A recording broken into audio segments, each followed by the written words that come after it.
Hey everyone.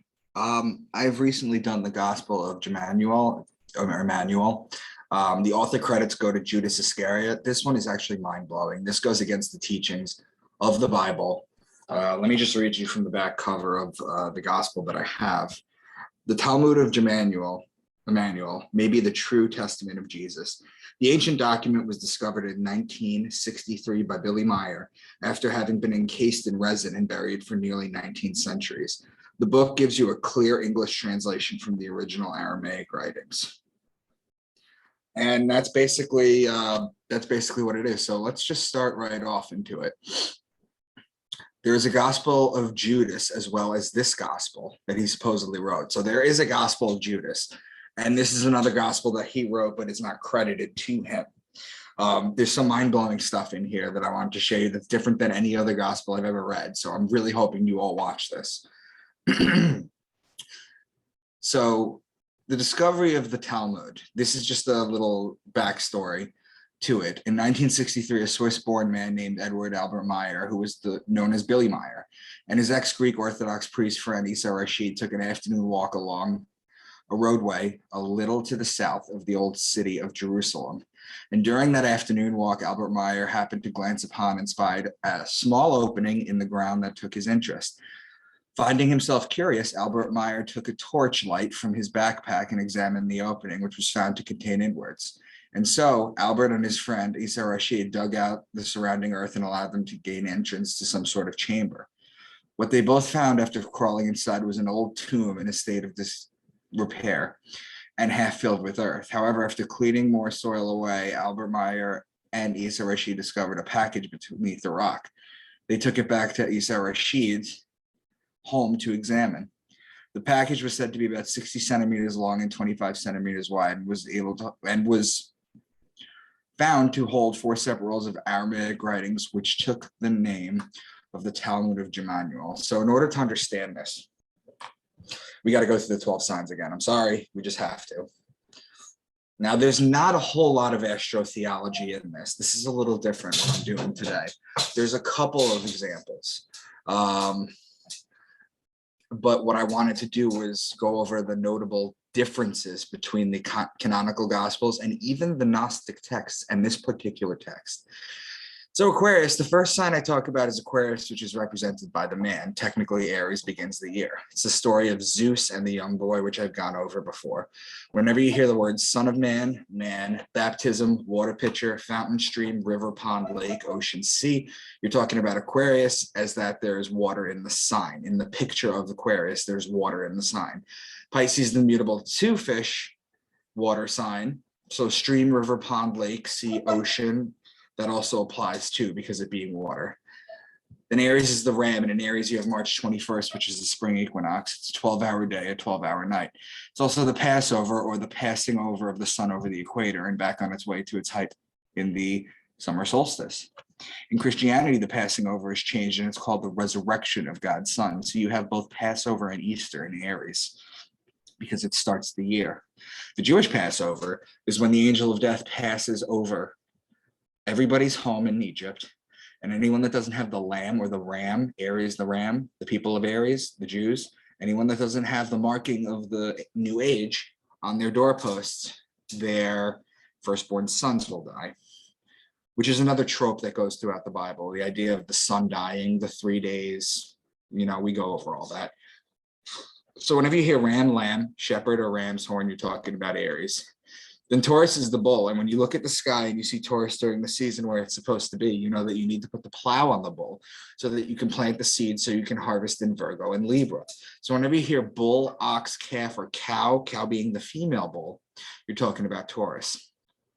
Gemini is the twins. It's the story of Castor and Pollux Troy, whose sister was Helen of Troy. It's the story of Achilles. So whenever you hear twins or brothers, they're talking about Gemini. Cancer is the crab, and it's a sideways moving creature. Just as the sun rises a degree on its axis starting on December 25th, it stops on June 21st, and for 3 days it rises to the same degree, hence moving sideways. Then on June 25th, it lowers a degree. The crab in the ancient Egyptian time was known as the scarab. We see this when St. Augustine calls Jesus the good beetle, because the sun is in Cancer. which is June 21st, which is the summer solstice. That's its height.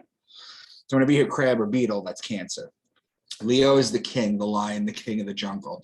The ruling planet of Leo is actually the sun. So whenever you hear lion, lioness, or cub, you're talking about Leo. Then Virgo is the woman holding the wheat stalk. So remember before when we were saying that you plant in Taurus? Well, the virgins would cultivate the wheat in Virgo in order to make the bread for the year. So whenever you hear virgin wheat, grain, seed, barley, corn, grainy things that you harvest, that always happens in Virgo. Then Libra is the justice. It's the scales, it's the balance, it's the just one.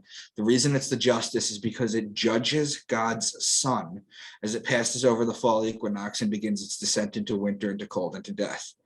The Jews always celebrate the new year around the fall equinox. And being as Libra is the scales and the judgment, the justice, the judging, the lawly things, 8 days after Rosh Hashanah, the Jewish New Year, which always happens in Libra, you have something called Yom Kippur, which is the Day of Judgment. Well, of course, the Day of Judgment has to happen in Libra. Okay? Libra is also wine season, which is when you plant for the grapes in Taurus, you press the wine here. So whenever you hear law, judge, justice, the just one, divorce, marriage, court, wine, vineyard, wine press, olive oil, they're talking about Libra. So Libra is all law things, all wine related things, and all olive and oil related things. So incidentally, frankincense and myrrh are both olive plants as well. So when I get to the point in the Bible where we start talking about them bringing frankincense and myrrh, that has to do with olive plants. That has to do with Libra. So I have to look into that a little deeper. Scorpio is the scorpion. He's the betrayer. When a scorpion bites you, it leaves an imprint in your skin that looks like 2 lips. It's why the mafia has the kiss of death. And it's why Jesus was betrayed by Judas with a kiss. The sun is judged in Libra and betrayed in Scorpio. Now, Judas actually doesn't betray Jesus in this gospel. Okay, it's a surprise. I'm going to let you guys learn it with me. So it is, the sun is judged in Libra and betrayed in Scorpio. And then finally in Sagittarius, this is where the bow and the arrow shoot the sun and inflict further punishment on the sun. This is where the sun dies. Why? Because on December 21st, the sun is at its lowest point. It cannot rise any lower. It's dead. It's the dead of winter. It remains at that lowest level for 3 days, which is why Jesus was dead for 3 days. When on December 25th of the birth of God's son, it rises another degree and starts its way to make its way back on top. And by back to the top, I'm talking about June 21st, on top of the zodiac wheel, Cancer. The horse, bow and arrow, spear, horseman, that's Sagittarius. And then finally, Capricorn's the goat, because he likes to climb the mountain. If you've ever looked at the zodiac wheel, which I have on the right, Capricorn's at the bottom. Imagine the sun climbing a degree a day on its way from Capricorn to Cancer. Okay? It starts to climb in Capricorn. It starts to climb up the mountain, just like the goats climb up the mountain. So those are the 12 signs that we've gone over many, many times before. Chapter 3, John the Baptist. John had a coat of camel hair and a leather belt around his loins. His food was locust and wild honey. And I've mentioned this before when I decoded the book of Matthew, but let me just do it again. I superimposed the Vitruvian man over the zodiac so that you can see where everything lines up. Cancer being the head is why he eats wild honey. In Cancer, there's a star cluster called the beehive cluster. Bees produce honey. The head and the mouth are in Cancer. The beehive cluster's in Cancer. That's why he eats honey. Now, as far as the locusts, Leviticus 11, what's clean and unclean to eat. All flying insects that walk on all fours are to be regarded as unclean by you. However, there are some flying insects that walk on all fours that you may eat. Those that have jointed legs for hopping on the ground. Of those you may eat kind of locusts, katydid, cricket, or grasshopper. So when you hear the elites talking about eating bugs, no, they're getting it from the Bible. It's biblical. Okay, they're taking this, all these articles coming out that grasshoppers have more protein than beef, and you should eat bugs, and all these articles in Vice and all this and Vox talking about eating bugs. They're getting this from the Bible. Okay. Now, a little lower down on the body is the clothes made out of camel hair. So we were just in Cancer with the beehive cluster. Now we're in Gemini, okay? It's the connecting sign, but it's a little lower on the zodiac wheel, Cancer being the height. A little lower on the zodiac wheel is where you get the arms and the chest and so the clothes are made out of camel hair, or Camelopardalis, which is a constellation in Gemini. So right now you have the head and the upper body so far. A little lower on the body, again, we went from Cancer to Gemini to Taurus, all connecting signs, they're forming a pattern. A little lower in Taurus, you get to the midsection, which is where you wear the belt. Taurus represents the bull and the female is the cow. And that's where you get the leather from the cow. Regarding the belt part, Orion's belt sits between Taurus and Gemini. So next would be the baptism. Now, how are we going to go from the beginning of Leo to a water sign to signify the baptism? You would go across the zodiac. Cross signs, as they are known, are signs opposite location. For example, Aries and Libra are cross signs. This is very important, okay? But let's get back to the gospel. 3:16, you brood of vipers. In 2 times 1,000 years, you and your descendants who carry on false teachings out of your own pride from motives of power and greed shall be punished and your lives destroyed. 3:17, so it will be when the human race begins to comprehend and separate the wheat from the chaff. 3:17 is immediately followed after that passage. The wheat is Virgo. That's when you separate the wheat from the chaff. This is astrotheology. The false teachings are the literal teachings they make out of all these gospels and everything. But Jmmanuel, or Immanuel, I'm just going to call him Immanuel from now on, predicts that in 2,000 years, the truth will come to light. I find that very interesting. It kind of took me back when I read this a little bit, that basically he's saying this will go on for 2,000 years, and it's been about 2,000 years. The truth will come to light. Some of this truth is starting to come to light. It's quite remarkable. And there's other mind-blowing stuff in this too.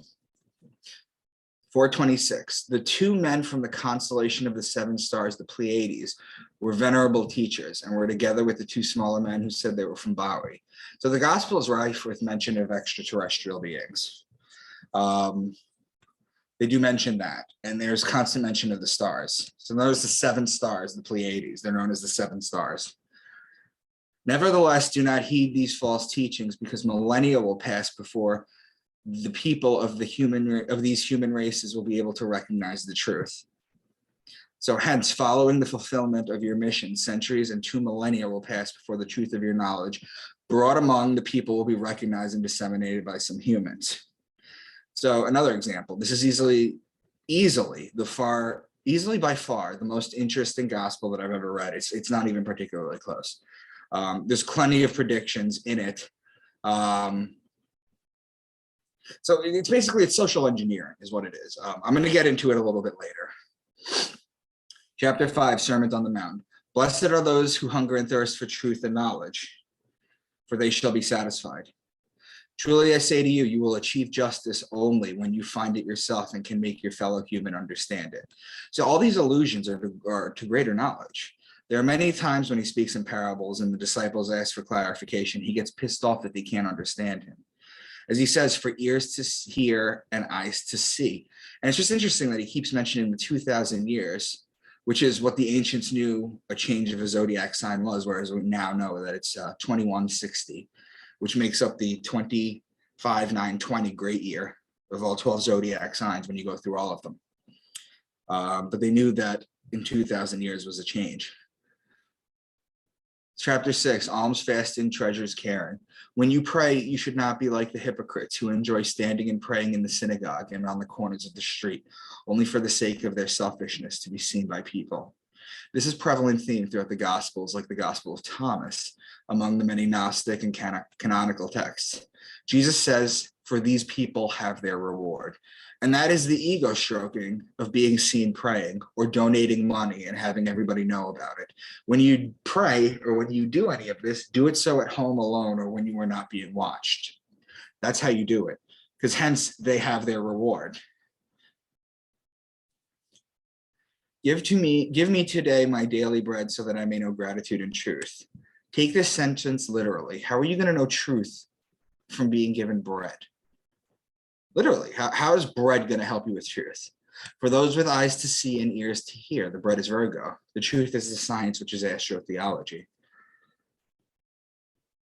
627 AB. The eye is the light of your body. If your eye is clear, your whole body will be light. So they're talking about the pineal gland. Okay, in Genesis 32:30, they talk about it too. And Jacob called the name of the place Peniel, for I've seen God face to face and my life is preserved. Okay, inside the pineal gland, what the pineal gland does for people who everybody knows what the pineal gland does, but I just want to explain it a little bit. This eye of Horus on the left over here represents the pineal gland. On the right is a sagittal a cut of the human brain. Now, if you look at the middle of the brain, that's the pineal gland. And that eyebrow ridge above it, just like the eyebrow ridge of the eye of Horus, that's the corpus callosum in the brain. The pineal gland does two things. It releases melatonin, which is when the sun comes down, your body naturally starts to get tired because we've evolved for millions of years this way. That when the sun comes down, melatonin comes out of your brain and you start to get sleepy. It also releases DMT, dimethyltryptamine. What dimethyltryptamine does is it's released 2 times in your life. One as you're about to die, literally as your body's shutting down, your body floods with it. And then the second time it comes out is when you're sleeping, when you're dreaming, it causes your dream. Now in the pineal gland, there are calcium carbonate crystals, okay, that change in pressure, okay? It's called the piezoelectric effect. What that basically means is that if you were to take these crystals and you were to hit them with a hammer or pressurize them, colors would fly out of them, something out of like a cartoon, okay? It's very interesting. And then you have the colors of the rainbow, which line up to the chakras. Everything is one, everything is attuned. The interior of the pineal gland has retinal tissue composed of photoreceptor cells, and it's filled with vitreous fluid, just like the eyes. It's actually wired to the visual cortex, and in certain reptiles, it has a cornea and a lens. Okay. Now, the interesting thing about the pineal gland is in many Buddhist traditions, 49 days is the total mourning period, with prayers conducted every 7 days across 7 weeks. The Buddhists believe that rebirth takes place in 49 days after death. And it just so happens that now that we have 3D ultrasounds, we can see this. It just so happens that the pineal gland becomes visible on the 49th day of gestation. So imagine that. Imagine how the ancients knew that. Okay. Chapter 7, the spirit of judgment. For truly I say to you, do not throw your spiritual treasure into the dirt and do not waste it on the unworthy, because they will not thank you and will tear you apart, for their understanding is small and their spirit is weak. Why you rarely take things literally? We don't seem to take literature literally, yet we take the Bible literally and Jesus's words literally, which is half of his, if not all of his anger. He gets mad because people aren't understanding what he's saying. He's saying them in parables so that he can keep this sacred information, this astrotheology, this sacred science away from people with lower minds. He's trying to keep this away from people. My point, once again, is not that those ancient people told literal stories and we are not smart enough to take them symbolically, but that they are told symbolically and we're not dumb enough to take them literally. Anybody who's ever heard any of my decodings or seen my introduction presentation or heard me on an interview or anything, you'll know that these books are so heavily encoded in multiple dimensions. It's absurd. We cannot write like this anymore, okay? Because the Bible is 7 sciences, okay? The Bible is made up of 7 sciences. I only teach astrotheology. Okay? I only have a small part of this, but it's the most prevalent and it's the oldest, okay? And as I found through all the Gospels and all the ancient texts, the ancient holy texts that I found this pattern in, it's the most prevalent throughout all of them. It's the most important because it's survival. You know, it's basically a farmer's almanac. Beware of false prophets and scribes who come to you in sheep's clothing, but inwardly are like ravenous wolves, preaching to you humility before shrines, false deities and gods, and preaching submissiveness to idols and false teachings. But what is the sheep and the wolf? Well, it's the same as Matthew 10:16. Behold, I send you as forth the sheep and the wolves. Well, the sheep is Aries, and the wolf is the constellation Lupus, which borders the Libra line. Look at the pattern it makes in the zodiac. They're opposing signs. You're always going to see the opposing signs or the neighboring signs. It's always going to follow the clock. It's always going to make sense. They're never going to mention like Taurus, the bull, and I don't know, Virgo. You know, these signs make sense. They go in patterns. Okay, so not only is it encoded this way, it would be interesting if it was just encoded with the zodiac itself, but it's encoded within patterns within the zodiac. Can one gather grapes from the thorns or figs from the thistles? Every good seed brings forth a good harvest, but a rotten seed brings forth a bad harvest. The grapes from thorns will be in Libra when you crush the grapes. Figs are also collected during Libra as well. Well, it's twice a year. It's during Cancer and during Libra. But still, every good seed planted during Taurus brings a good harvest in Virgo and Libra. Okay, so if you understand this, you'll understand when to plant, you'll understand when to sow, you'll understand when to do all this stuff. It tells you how to survive. Whereas we take for granted we have supermarkets. We have to take for granted that we have, we at our fingertips, if we live in a major city, we can get everything we want or everything we need. Life has gotten more complicated, but in a lot of ways it hasn't. When he saw the people, he took pity on them because they were languid and scattered like herd of sheep with no shepherd. Then he spoke to the disciples, the harvest is great, but few are the laborers to bring it in. The sheep and the shepherd would be Aries, and the harvest takes place in Virgo. So this is another way that you can connect this to the zodiac. If you take the Aries Pisces firmament, and I've gone over the firmament before, I've mentioned that the firmament is not a dome over a flat earth. It's not what the firmament is. The firmament is the dividing lines between signs. Some people call them cusps. Some people call them handover dates. It's a 3-day period where one energy hands over to the next sign.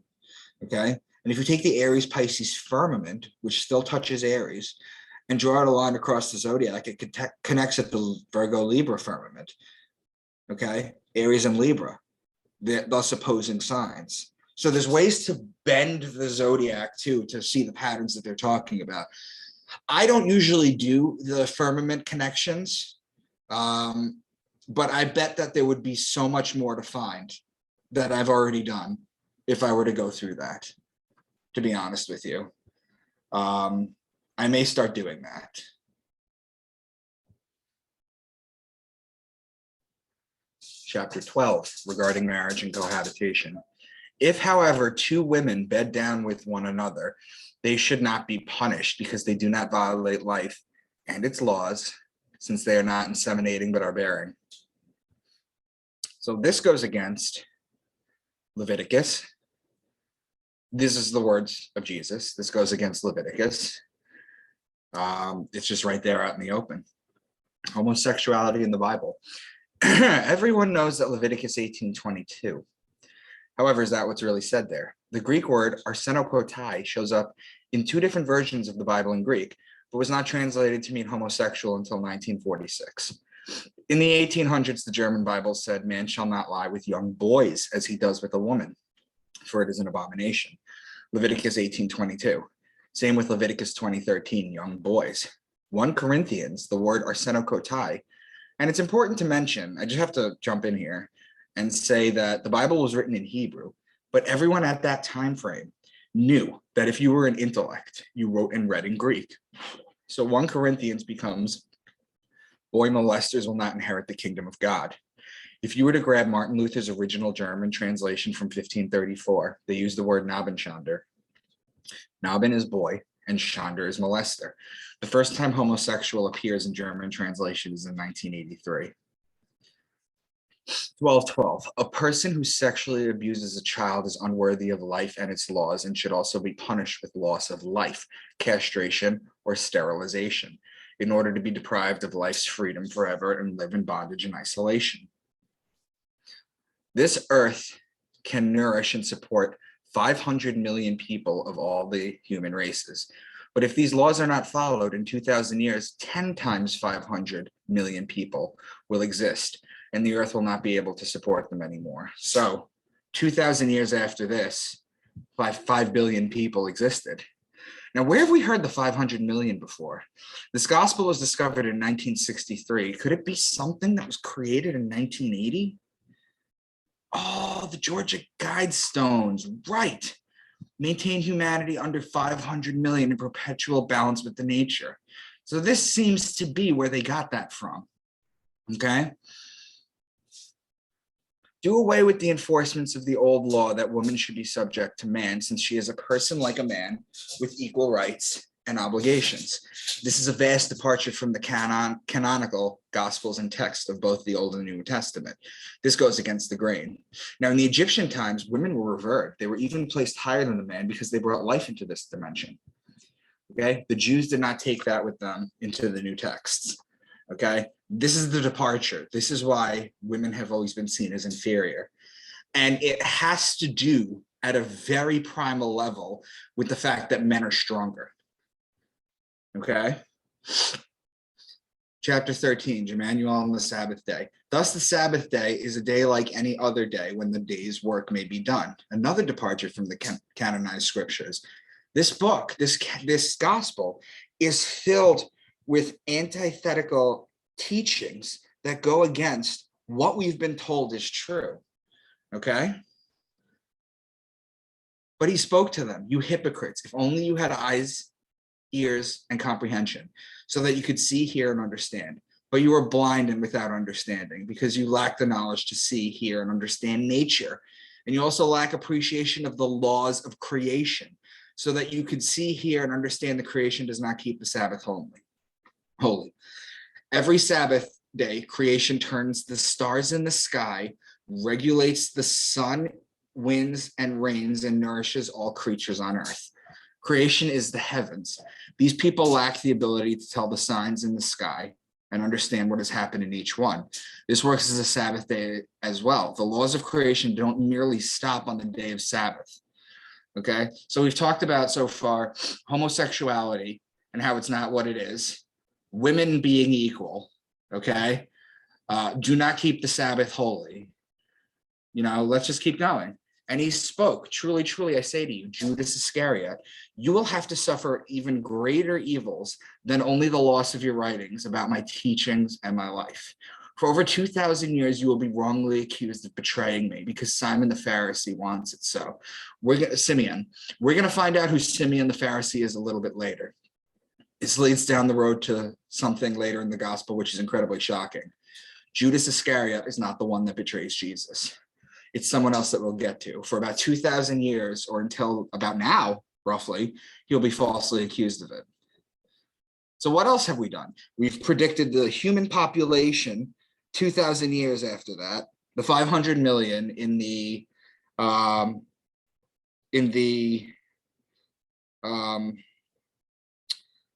what do you call it?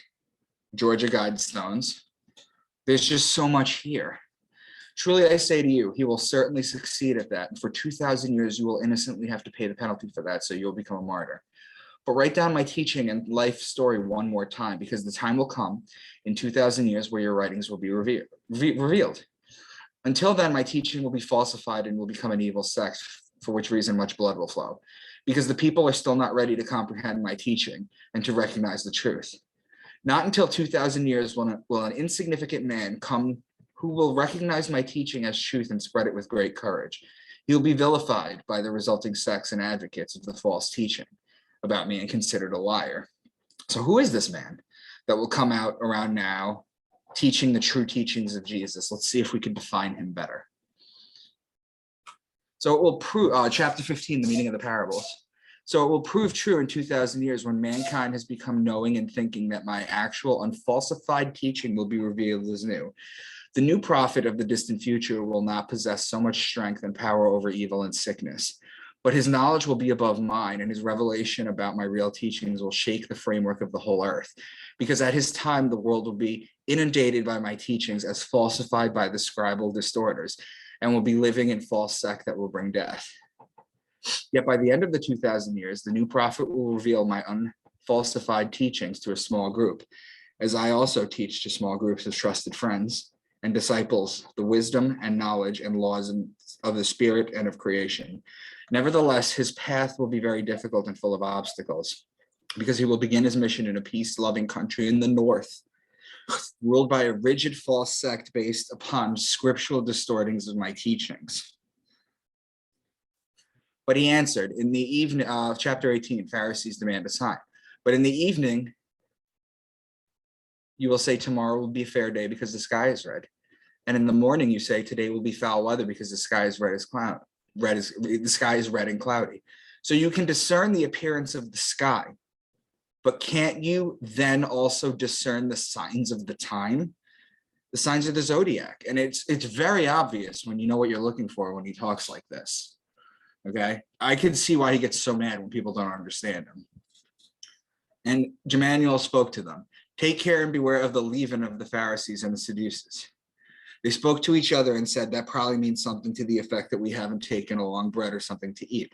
When Jmmanuel heard this, he was angry, of course, and said, oh, you of little knowledge, why does it worry you that you have no bread? Don't you understand yet? And can't you have the imagination to understand my words? Are you of such little knowledge without understanding that you are unable to recognize the meaning? Do you still not understand? And do you wish to not to understand for all time to come? How is it that you do not understand that I am not speaking to you about the bread that you eat every day? But I tell you this, beware of the leaven of the Pharisees and the Sadducees. So you're talking about Virgo, the bread. You are Peter. I cannot build my teachings on your rock. You will open the portals of ignorance so that people will be overcome by your false interpretations of my teachings and will follow it and live according to falsified teachings. He threatened his disciples never to tell or wrongly assume such things and not to spread the false teachings of Peter. Peter is not the rock that the church was to be built on in this particular gospel. There are many things that are the antithesis of the canonical scriptures, which is why this is so exciting. Let me just jump in. It's so exciting because these misunderstandings, as they're dictated, as the word, I'm trying to search for words here, as Jmmanuel reveals prophecy in this gospel, it's a better way of living than reading the Bible, if you take that literally. Jesus tells his disciples he has to go to Jerusalem and suffer from the elder scribes and priests because he had to teach them. Peter went up to him and said, my God, or creation, notice the little g and the big C. Prevent that. There's a big thing in this that Jesus kind of talks about. God is not the overarching everything like it is in the canonical gospels. The word creation is. Okay, creation takes precedence over little g God. Truly I say to you, because of your ignorance, the world will shed much blood. Because you will falsify my teachings and spread it erroneously among the people, you will be guilty of the death of many people, the origin of a false name for me, and the evil insults of calling me the Son of God and calling God creation itself. So again, another departure from this, God is not creation, is what they're saying here. Okay? My friends from faraway India, who are well-versed in the art of healing, will be my caretakers and help me flee from the tomb on the third day so that I will finish my mission with the people of India. This is where Jesus spending his time in India comes from. Well, one of them actually, but he also alludes to something here which will be made known later. When he was put in the tomb, he wasn't dead. He was just, as they say in The Princess Bride, mostly dead. Jmmanuel replied, truly I say to you, some of you who have followed me will embrace the wisdom of my teaching, so you will be spiritually great in reincarnations to come. But some of you will misunderstand the wisdom of my teaching and spread false teachings about me. They shall have a difficult time finding the truth in the coming incarnation. So not only does he mention India previously, but he now mentions the art of reincarnation. This goes directly against the idea of one life and you either end up in heaven or hell. So this is just tearing down paradigms, okay? Beware, two blind persons. Beware of these false and adulterated teachings of the future, because a trinity is impossible according to the logical laws of creation. Okay, so he's saying here that the Trinity doesn't exist. He's denying the Trinity.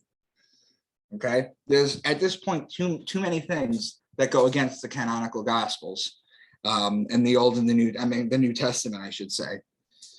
It's important to mention again that the fact that there is a little g God and an overarching creation. Tax money, chapter 23. They ask him, Master, Moses has said, when a man dies and has no children, his brother shall take the widow as his wife and beget descendants for his brother. This goes back to the story in the Old Testament where a man dies and God commands his brother to sleep with his wife to produce offspring. Instead of doing that, the man pulls out of her and comes on the floor. Excuse my language. God sees this and is infuriated and strikes him dead there.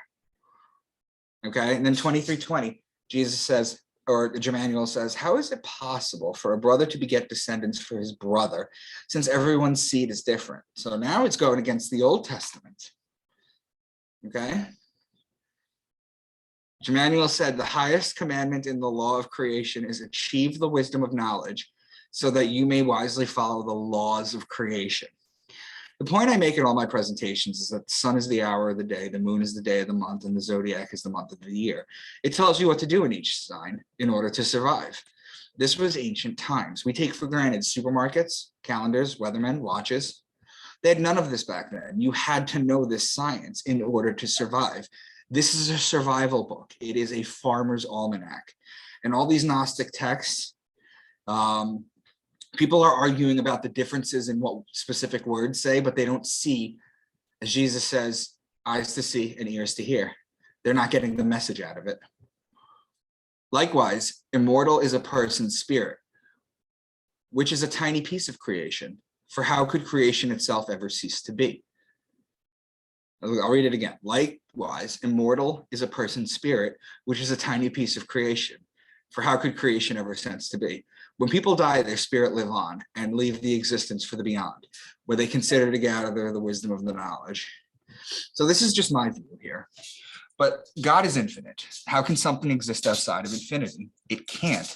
The biggest lie we've been taught is that we are separate from God, that we should fear it, that we are separate from it. We are a part of it. Many of you have children. They are literally half your DNA, so they are a part of you.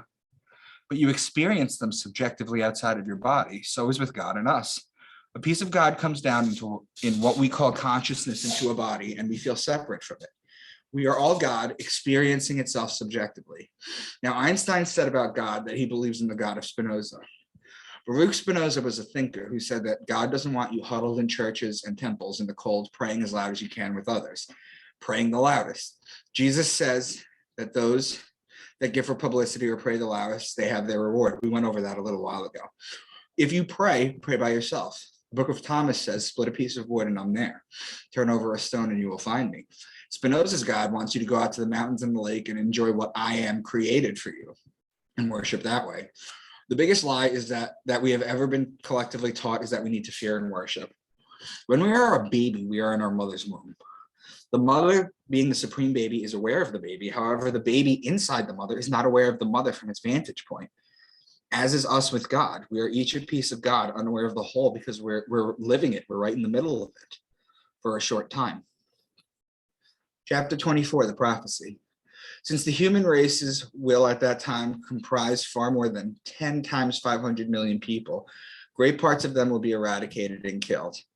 Georgia Guidestones, overpopulation of Earth. Everything from fluoride in the water to GMO to chemicals to chemtrails to everything that is going on now. Okay, the markets so people can't afford to have children anymore. Everything is geared towards population reduction under the false sense that we are overpopulated. That's what the elite wants us to believe. That's why since 1950, when a man could pay for a home, a car, college with one job and the woman could stay at home, we can't do that anymore, okay? Everything is getting more expensive, and it never goes down. And we are soon not going to be able to, we're already under replacement levels for population. See, a family is a man and a woman, or two women, or two men, or what, it doesn't even matter. I'm not even getting into those politics. But a family is two people. And sometimes it's a single parent, okay? That's fine. But more than likely, you have two people, okay, raising a child, okay? So that's two people. So your replacement rate needs to be at least two people, because when you leave, you're going to need to replace yourself, okay? We are now under two people, which means people aren't replacing themselves, which means the numbers are going down. Chapter 26, Commandments and Love. Understand each law of creation. And once you have understood it, adhere to it and live accordingly, because the laws are the greatest wisdom. Those who have intelligence may grasp my speech, so they will be wise in knowing. It will keep you alive. It's the greatest wisdom. I've shown the pattern through the Epic of Gilgamesh, Code of Hammurabi, Enuma Elish, Quran, Book of the Dead, Book of Mormon, Gnostic texts, Gospels in the Bible, books in the Old Testament, New Testament. It doesn't even matter. Any of these ancient revered books have this basis of astrotheology in them. When Jmmanuel had finished that speech, behold, a man named Saul came to him and said, "You preach a new teaching, and it is strange to me. From the beginning, it seems dumb to me, and your mind seems confused." But Jmmanuel said, "How can you tell me that I am confused in mind when it is you who are confused in mind? From now on, you shall be named Paul. You'll travel in all directions and will have to suffer for having called my teaching false and my spirit confused. You will heap great guilt upon your shoulders because you will misunderstand my teaching and preach it falsely due to your lack of understanding. When you place the land of the Greeks in bondage to an evil sect with your false teaching, you will call me the anointed in their language. It will be due to your ignorance that they will call me Jesus Christ, which means the anointed." So now Jmmanuel, who in the Old Testament, in the New Testament, it does say his name is Immanuel. Okay, his name isn't actually Jesus Christ. Here he's denying the name of Jesus Christ. Okay, the anointed is Christos in Greek. Okay, that means anointed with oil. Okay, Paul is a false teacher according to this gospel. So another departure. Whereas Paul is a majority writer in the New Testament, Jmmanuel is saying that it's incorrect. My traitor, here we go, will be Judah Iscariot. Since Judah Iscariot is without courage and has little knowledge, he will put his belt around his neck and hang himself from a branch. Truly I say to you, although Judah Iscariot's suicide appears just, it is unjust. Even though people have free will to demand their rights and govern themselves, they do not have a right to decide over their lives or death. Here's what I was alluding to before. Judas Iscariot is not the betrayer. He's the writer of this. It is similarly named Judah Iscariot, son of Simeon the Pharisee. Remember we mentioned Simeon earlier? But since Judah Iscariot, the son of the Pharisee, and my disciple Judas Iscariot have almost identical names, the lie of the chief priests will be accepted from the beginning. Remember, the character of Judas Iscariot is the writer of this gospel. Truly I say to you, from now on, I will no longer drink the fruit of the vineyard, nor eat the bread until I drink and eat again with you after my affliction. Well, the grapes are Libra, the bread is Virgo. Those are connecting signs. Jmmanuel answered, "Truly I say to you, you may succeed for a long time in accusing Judas Iscariot of treason in front of the people, but the truth will come out and be known by all in the world. Namely, that my traitor is not Judas Iscariot, but is your son Judah Iscariot, who bears the name of his father, the Pharisee. God has come from far distances of the universe and brought the world under his will. So he is the supreme emperor of these three human races." They mention this throughout the book, throughout the gospel. I've only mentioned it the first time because they actually explain it here. One of which is here in this country, which you have deprived of its rights and subjugated, another in the east as far as the land of India, and the third in the north from the land of the king with horns to the sea where the icy mountains drift in the water. They're talking about icebergs. Jmmanuel constantly references these three human races. And a time will come in 5 times 100 years when you will have to atone for this, when the legitimate owners of the land enslaved by you will begin to rise against you and fight against you in a distant future. A new man will rise up in the land as a prophet and will rightly condemn and persecute you, and you will have to pay for your blood. Even though according to your claim he will be a false prophet and you will revile him, he will nevertheless be a true prophet, and he will have a great power, and he will have your race persecuted throughout all time in the future. His name will be Muhammad, and his name will bring honor, misery, and death for your kind, which observe. So this gospel predicts Muhammad now. Jesus is crucified. They think he's dead. That's just the backstory. Joseph of Arimathea sought out Jmmanuel's friends from India and went back to them to the tomb. They went into a secret second entrance unknown to the henchmen and to the soldiers and nursed him for 3 days and 3 nights, so that he was soon in better health again and his strength was restored. This goes against the canonical scriptures that say Jesus was dead for 3 days and rose. When he was brought down from the cross after he was being hit with the spear, he was barely alive, but he was still alive. And he was nursed back to health from people from India. Jmmanuel's farewell. It can be read in the stars that the people of a new era will be great revolutionaries. Therefore, a few special selected people, the new proclaimers of my teaching, will preach it unfalsified with great courage. The new era is the age of Aquarius. Each sign is called a house or a home, an era, age, eon. There are many words for it, but they all mean the same. The teaching of creation. If people say that a trinity also exists, their consciousness is confused by some kind of sex, wrong teachings, or falsified thinking. So again, against the Trinity. Cults of Jmmanuel. Many sects will be established in my name, but only for the purpose of enslaving the human consciousness and freedom, thereby bringing great power over the people and the land and money. It will be 2 times 1,000 years before the time comes when my teachings will be preached anew, without being falsified. When the condition of false teachings and sects, the lies, cheating, and deceit of the conjurers of the dead and the spirits, the soothsayers, and clairvoyants, as well as the charlatans, will be at their peak. It came to pass that Jmmanuel preached of humanity and creation when he went east with a caravan. He said, humanity shall look up to the stars because majestic peace and grandeur rule there. There the infinite and the timeless change takes place, unchangeable order throughout days, months, and years, running into centuries, millennia, and millions of years. Here at the end, we get the key to it all. This is the code to the game. Okay? Humanity shall look up to the stars once again. And that, my friends, is the Gospel of Jmmanuel. I haven't written about it, but I do have, my 7th book is coming out in 3 weeks. It's called The Unbegun.